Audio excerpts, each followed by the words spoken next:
But it really, in all of these energy metrics, what we're trying to say is what is the performance value that you want to achieve versus the power that you needed to use to get to that one. And if we look at the energy efficiency ratios for an air conditioner, they're normally in the EER SEER rating. In other words, how much total cooling versus the kilowatts that you get out.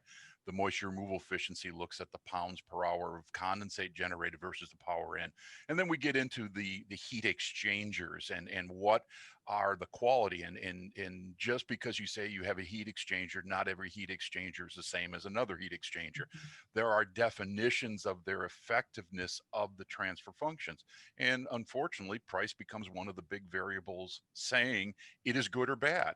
I can have a heat exchanger and it just doesn't do much, or I can have a really good heat exchanger. I pay more for it, and the Mm. heat exchanger effectiveness is well worth the value of getting the return of the particular function that you want.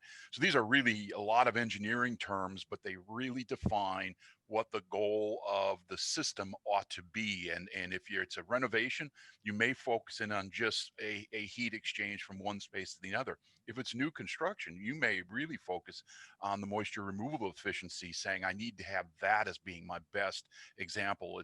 Lights are a lot more easy for people to understand. If I'm producing more light intensity for the same amount of kilowatt, it's more efficient. They get that natural understanding of why we're moving toward more energy efficient LED lights.